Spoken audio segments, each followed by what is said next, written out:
नमस्कार दोस्तों, हमारे चैनल पर आपका हार्दिक स्वागत है। रसोई से बाहर करें ये 3 जहर, नहीं तो आपको भगवान भी बचा नहीं पाएगा। दोस्तों, हमारी रसोई जो अपने आप में आयुर्वेद की एक बहुत बड़ी प्रयोगशाला और एक आयुर्वेदिक दवाखाना थी, आज वही रसोई हमारी 90% से अधिक बीमारियों का मुख्य कारण है। रसोई में मौजूद कुछ जहर ऐसे हैं जिनको हम निकाल नहीं सकते और कुछ जहर ऐसे हैं जिनको हम बाहर निकालना ही नहीं चाहते। ऐसे में आज हम आपको ऐसे ही 3 सफेद जहरों के बारे में बता रहे हैं जो आपकी सेहत के लिए एक घोर विष के समान है। समय रहते इनको निकाल दीजिए, जिससे आपका और आपके परिवार का आने वाला समय सेहतमंद रहे। दोस्तों, 30-40 साल पहले मनुष्य की औसत आयु कितनी थी? हर मनुष्य 70 से 80 तो कम से कम और 100 वर्ष तक तो हर स्वस्थ व्यक्ति को उम्मीद होती थी कि वो जिएगा। मगर आज वो मनुष्य अपने आप को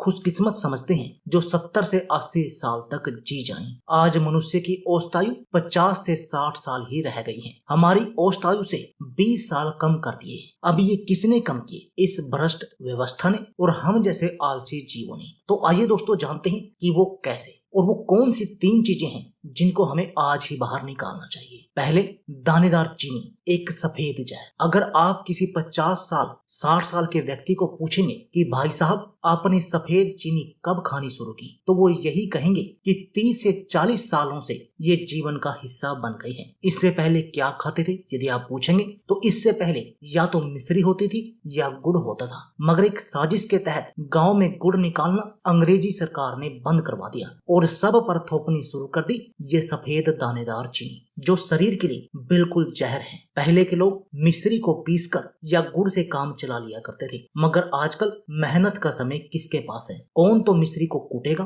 और कौन गुड़ को घोलेगा। तुरंत चीनी डालो और बस काम खत्म। और उसके नतीजे आप देख ही रही हो। किडनी और लीवर काम करते करते थक जाते हैं तो उनकी उम्र और कार्य शक्ति कम हो जाती है। फिर चाहे वो अस्थमा रोग हो, लीवर के रोग हो, किडनी के रोग हो, मोटापा हो, शुगर की समस्या हो, हृदय रोग हो और या फिर कैंसर ही क्यों ना हो, हर कोई व्यक्ति इनमें से किसी न किसी बीमारी से पीड़ित है। तो क्या आप चाहते हैं कि आपकी आने वाली पीढ़ी भी इसका शिकार बने? दोस्तों, फैसला आपके हाथ में है। आप डिमांड करेंगे तो दुकानदार भी मिश्री रखेंगे, और यदि आप डिमांड ही नहीं करेंगे तो वो मिश्री को क्यों रखेंगे? दूसरा, सफेद आयोडीन नमक। आज से करीब 40 साल पहले सरकार ने पश्चिम बंगाल के 5 राज्यों मालदा, जलपाईगुड़ी, दार्जिलिंग, मुर्शिदाबाद और नदिया को घेंगा रोग से पीड़ित घोषित किया था और इन जिलों में आयोडीन युक्त नमक लोगों को जबरदस्ती खिलाया गया। बिना आयोडीन वाले नमक की बिक्री पर प्रतिबंध लगा दिया गया। जब विरोध में किसी ने आवाज नहीं उठाई और पूरे देश की जनता को जबरदस्ती आयोडीन युक्त नमक खिलाया गया और इसको राष्ट्रीय मुद्दा बना दिया गया। टीवी मीडिया पर भी हर जगह आयोडीन नमक कर दिया गया, जो आज तक बदसूरत जारी है। अब आयोडीन युक्त नमक या आयोडीन के सल्फर सिर्फ उसी के लिए जरूरी है जिसे घेंगा रोग हुआ है। जिसे ये रोग नहीं हुआ वो अगर आयोडीन खाएगा तो उसके शरीर में उल्टा रोग जन्म ले लेगा, और यही कारण है जो हमारे देश में हो रहा है। आज अधिकतर लोग घेंगा यानी कि थायराइड रोग से पीड़ित हैं और इस बात पर किसी का भी ध्यान बिल्कुल नहीं गया। दोस्तों, सिर्फ आयोडीन के चक्कर में ज्यादा नमक खाना समझदारी नहीं है, क्योंकि आयोडीन हमें आलू, अरबी के साथ साथ हरी सब्जियों से मिल जाता है। तो ऐसे में क्या करें? यहाँ फिर वही समस्या आती है आलसी वाले जीवन की। अभी कौन सेंधा नमक का पत्थर लेकर आए और कौन उसको कूटे भी से और फिर उपयोग करें? अगर आप अपने बीवी बच्चों का, अपने परिवार का भला चाहते हैं तो ये काम आपको आज से ही करना होगा। तीसरी चीज है सफेद आटा अर्थात मैदा। दोस्तों, आंतों का सबसे बड़ा दुश्मन होता है मैदा।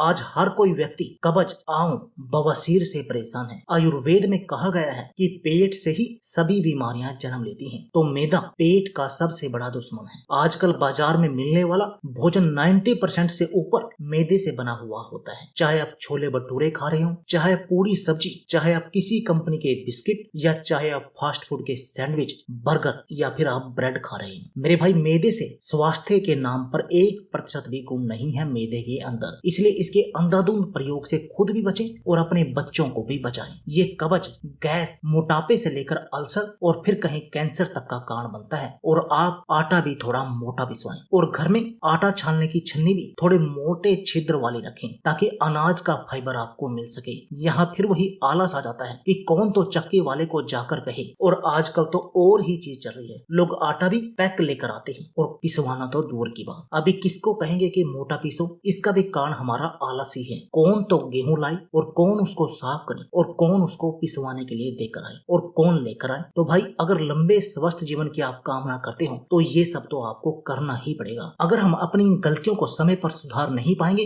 तो एक तो हमारी इनकम कम है और ऊपर से बीमारियों में लगने वाला खर्च बढ़ता जाएगा। फिर उसके बाद रोज की खिटपिट, आमदनी अठन्नी और खर्चा रुपया। ये एक बहुत बड़ी चैन है जो सिर्फ हमारे स्वास्थ्य से नहीं बल्कि हमारी समृद्धि से भी जुड़ी हुई है। दोस्तों यदि आप इनको अपने घर से तीनों चीजों को नहीं निकालेंगे, जैसे मैदा, चीनी और आयोडीन नमक, तो आप बीमार पड़ जाएंगे और बीमारियां आपके घर में अपना घर बना लेंगी, जिससे कि आप जो पैसा कमाएंगे वो सब डॉक्टरों के घर चला जाएगा, उन बीमारियों के ऊपर ही लग जाएगा और आप वही गरीब के गरीब रह जाएंगे। तो दोस्तों यदि आप भी अपने शरीर को स्वस्थ बनाना चाहते हैं और अपने घर में सुख और समृद्धि लाना चाहते हैं तो आज ही इन तीनों चीजों को घर से बाहर कर दीजिए। तो दोस्तों यह थी हमारी वीडियो। अगर आपको हमारी वीडियो अच्छी लगे तो प्लीज लाइक और शेयर जरूर कीजिए। इसके साथ में आप हमारे चैनल को भी सब्सक्राइब कीजिए और सब्सक्राइबर बटन के साथ जो बेल का आइकॉन है उसको भी दबा दीजिए ताकि आपको हमारी सभी आने वाली वीडियो की नोटिफिकेशन आते रहे। धन्यवाद दोस्तों।